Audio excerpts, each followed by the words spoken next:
नमस्कार दोस्तों, आज हम आपको बताने वाले हैं अग्निपथ स्कीम के बारे में। ये जो हम वीडियो बना रहे हैं इससे देश को फ़ायदा क्या है और देश में रोज़गार जो घटा है सैनिक रोज़गार को लेके उसके बारे में हम बताएंगे। तो अग्निपथ स्कीम का जो भी मैं ये पेश करूँगा वीडियो, जो आंकड़ा है वो 46,000 अग्निवीर जो रिक्रूटिंग की है इनको मैं 48,000 अग्निवीरों के हिसाब से करूँगा, ताकि आपको समझ में आ सके कि कैसे इसका देश को फ़ायदा हुआ है और रोज़गार कैसे घटा है। आप देख सकते हैं अग्निपथ स्कीम के तहत कितनी रिक्रूटमेंट किया है 2023 में गवर्नमेंट ने, और इसका फ़ायदा और नुकसान हम आपको अभी बताने वाले हैं। तो इससे डायरेक्ट मैं आपको बता देता हूँ कि जो बेरोज़गारी है वो तो बढ़ी है, क्योंकि रोज़गार घट गया तो बेरोज़गारी बढ़ेगी।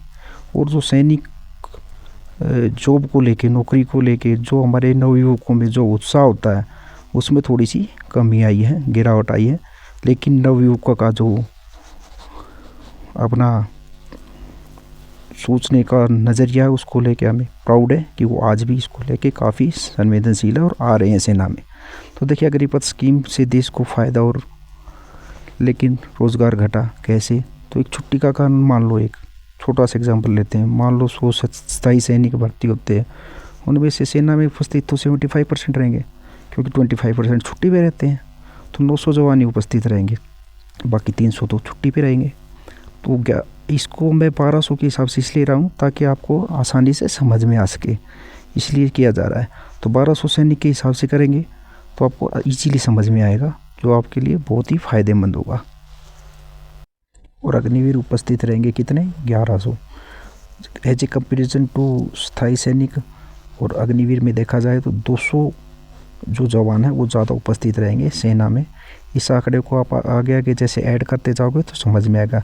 1200 सैनिक पे स्थायी सैनिक 900 उपस्थित रहेंगे, अग्निवीर 1100। 12,000 पे 9,000 स्थायी सैनिक उपस्थित रहेंगे, 11,000 अग्निवीर। और 48,000 पे आप देखिए, मैंने शुरू में बताया था कि 48,000 को लेकर जाएंगे। 48,000 पे 36,000 स्थायी सैनिक रहेंगे ड्यूटी पे, तो अग्निवीर कितने रहेंगे, 44,000। यानी कि 8,000 नौकरी ख़त्म। देश को फ़ायदा 8,000 लोगों के वेतन का, जो कि लगभग है 8,000 मल्टीप्लाई बाई 40,000 जो मिनिमम लिया है हमने, यानी कि 32 करोड़ महीने का फ़ायदा। वो साल की बात करें तो 32 × 12 = 384 करोड़। ये आंकड़ा 48,000 अग्निवीर पर यदि हम लागू करते हैं पिछले साल, तो 1,20,000 अग्निवीर पर यदि हम लागू करेंगे तो 80 × 12 = 960 करोड़ का फ़ायदा देश को होता है। इससे फ़ायदा क्या होता है वो आपको हम बता रहे हैं। अब हम बात करते हैं देश से जो फ़ायदा होगा, देश में जो फ़ायदा होगा अग्निपथ स्कीम से, उसके बारे में।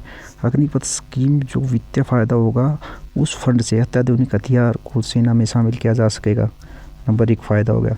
नंबर 2 फ़ायदा, अग्निवीर जो सेना में 4 साल सर्विस करने के बाद जो जाएंगे उनके पास एक्सपीरियंस होगा, जो कि अर्धसैनिक बलों में नौकरियाँ या जॉब्स कर सकेंगे, या सिक्योरिटी जो प्राइवेट एजेंसीज में जॉब कर सकेंगे, अच्छा खासा ऑप्शन है।